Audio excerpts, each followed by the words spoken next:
Hey, Composing Gloves here, and today we're going to ask, what is a beat? And it's important to understand this because you want to make beats, right? And so if you don't know what a beat is, if you don't have a definition of it, then you're not going to know when you've made one. What you've probably been doing thus far, if you haven't thought about this question, is, this is a beat now. Like you have this idea in your head, you haven't clearly defined it, but you have an idea of when it's definitely been accomplished.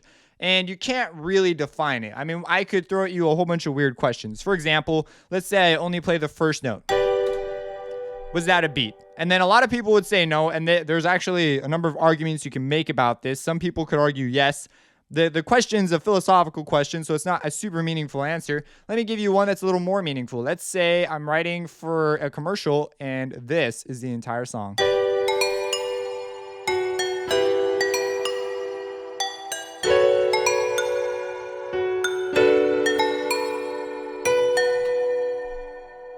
That's it. It ends right there. That's the whole song. Was that a beat? And so, but it was commercially used. Like they were using that in the background of their commercial for like the very end or whatever.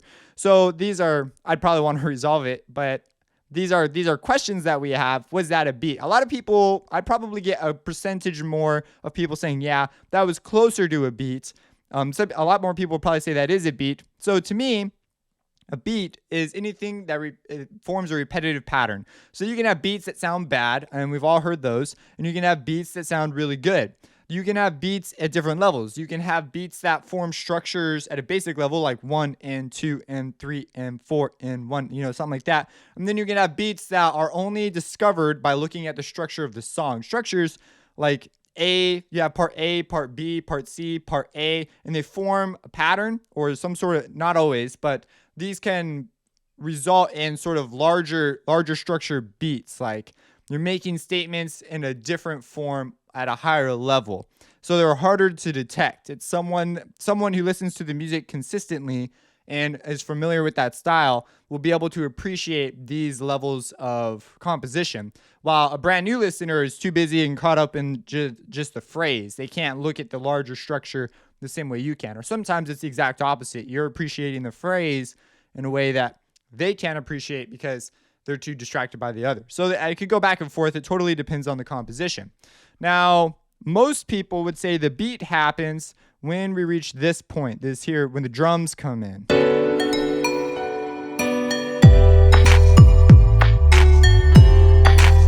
They would say that's the beat, and there are a number of beats that are just drums or very, very little other things going on, and mostly just drums. It's like there's some it's just sub bass and drums. That's like it.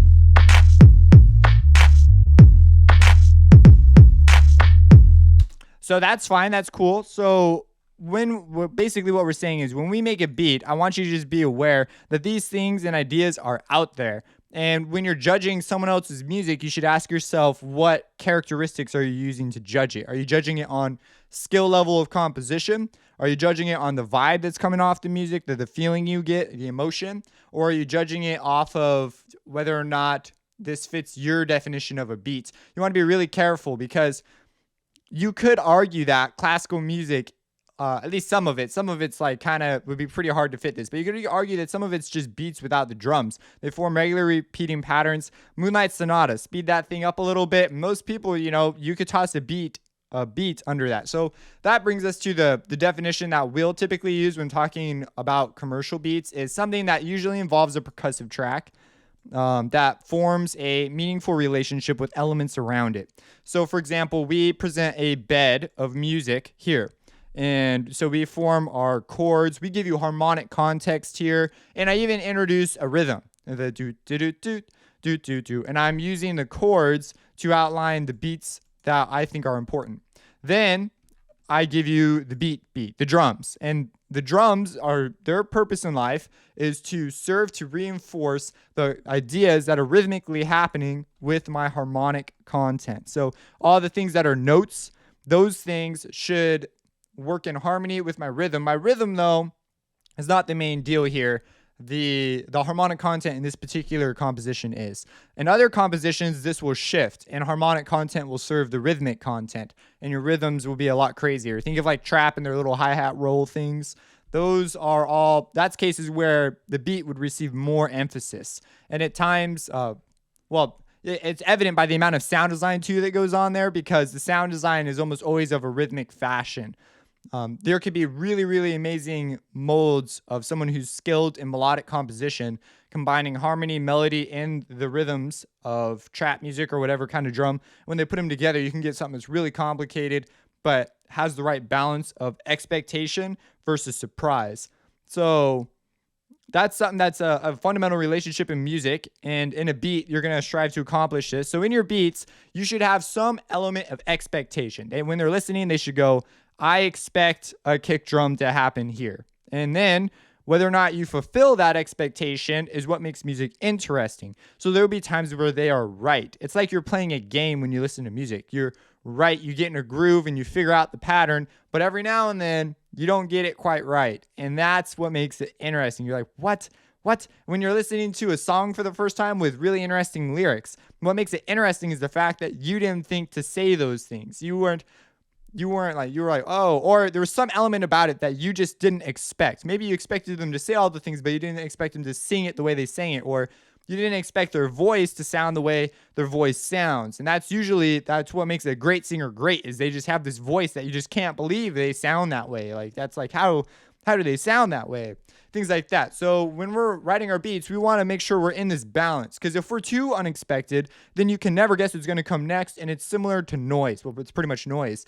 You just don't know what's going to happen, and so it's kind of meaningless to you. Other times it's way too repetitive. And there's two extreme composers in these. They don't make beats really, in the sense, commercial beats in this sense, but they definitely do a lot of interesting things in the philosophical world. There's Philip Glass, who's famous for something called minimalism, where it's just a thing. Usually it's a really sort of just random thing, like some guy talking, but he repeats it. And because he's repeating it, you begin to associate a rhythm with it, a beat with it, and then he'll do this for like 5 hours.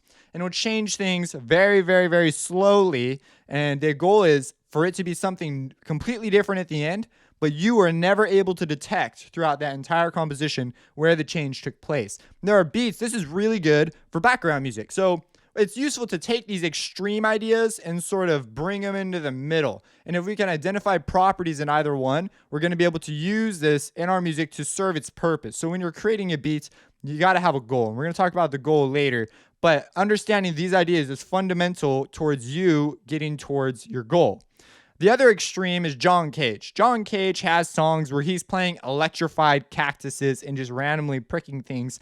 And he argues that that's music. So for example, me talking right now is music. All the sounds in my room, if I were to hit my table like randomly or tap something, that would all be considered music to him. And it's completely unexpected, but it's music. And you can go read these guys' like ideas and opinions online. They're all over the place. They're very, very popular ideas right now, or popular methods of study for composition, creative composition. Some people are making these weird instruments now with these ideas built into them so that they create naturally occurring music of these kinds. So let's bring this back to beats. So in beats, we want to mix between this Philip Glass guy and John Cage.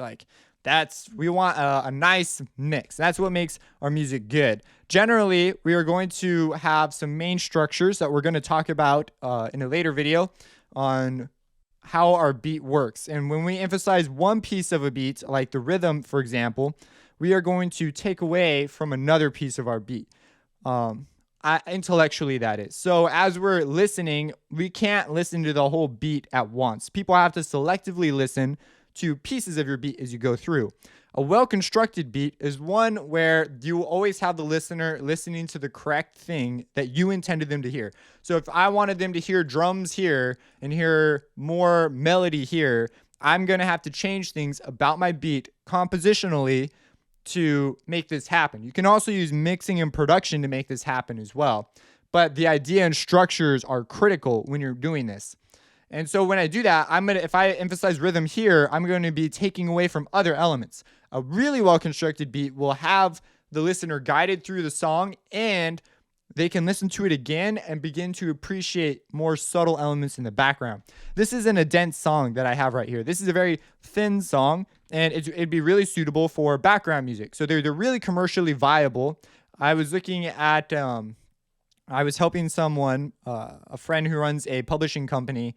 He says that instrumental tracks place 10 to 1 to vocal tracks when it comes to published tracks, TV placements and stuff like that. The reason is there's no voice. They're not distracting, and usually beats are pretty repetitive. So the beats you guys probably associating with when I say make a beat, you're probably thinking of tight beats, and that brings, I'd like to challenge that idea. Now you can see this idea is total crap. Like a tight beat, like what the junk do you even mean about a beat? Like they're just different ideas being augmented and warped. And if we understand these bass ideas, you can make any type beat you want. It's not hard. I have friends all the time who are like, oh, you make beats? And then I'm like, yeah. Like they show me a beat and I'm like, oh, they're using this, and this.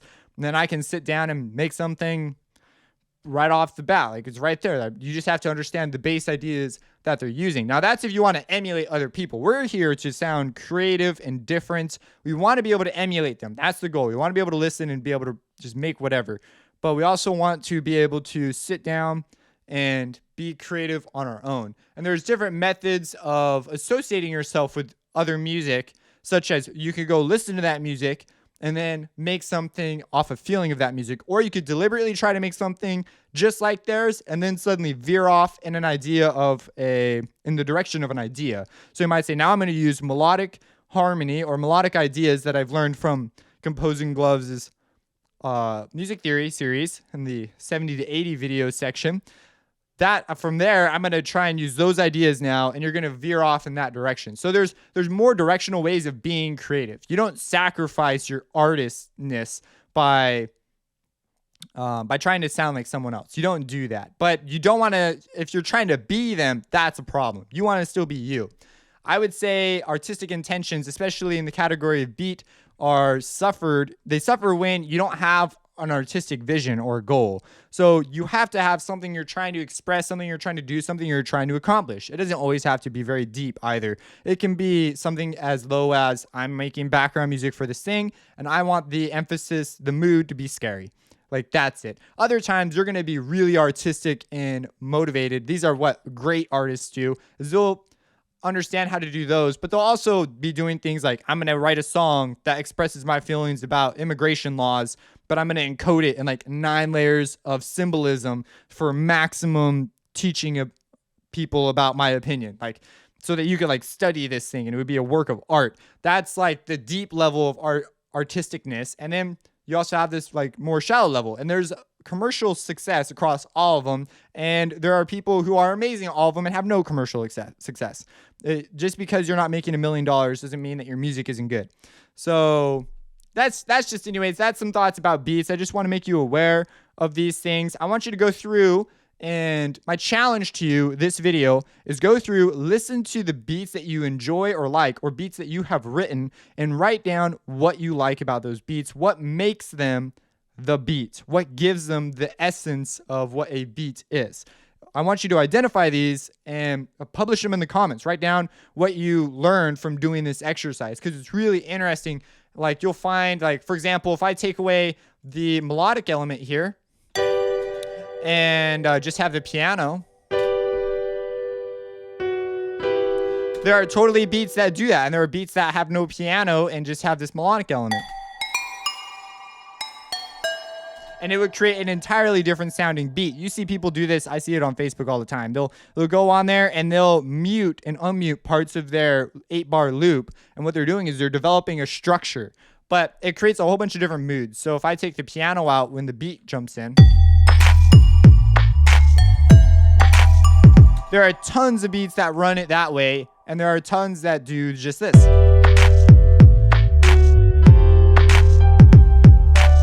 Because they're making room for other things, or whatever their feeling was at the time. That was what they wanted. I included both. There's this all over the place too. Maybe I'll thin out the piano. Like you see, I'm able to augment this, and it's all, we would still classify all these things as a beat, but how is it the beat? Plato talks about this, the world of forms, ideal forms, and then we have the world of matter, which messes up our idea of form. Like if you were to say what makes a woman, we could get very specific biologically, and then we can get into social constructs, but no one will ever be able to pinpoint a perfect definition of what makes a woman. Like that would encompass the full idea of the word. You might pinpoint biological things, but then we could get into women versus girls and all these additional topics. And so here, I just want you to think about that, because the more clearly you understand this, the more you'll be able to look at other people's music and understand sort of maybe some of their ideas. The more you'll be able to write your own ideas and feel comfortable with what you're doing, and you'll be able to experiment a lot further. You won't be tied down to one way of thinking, because for the longest time, I only wrote music that I deemed was like music. It's like another topic entirely. And so we just want to break down these barriers as fast as we can so we can go on and pursue different techniques in being an artist rather than being a dogmatic artist. We just want to be as little dogma as possible. If you have any questions, let me know. Subscribe, drop your comments down below on what you learned from your challenge, and have a blessed day.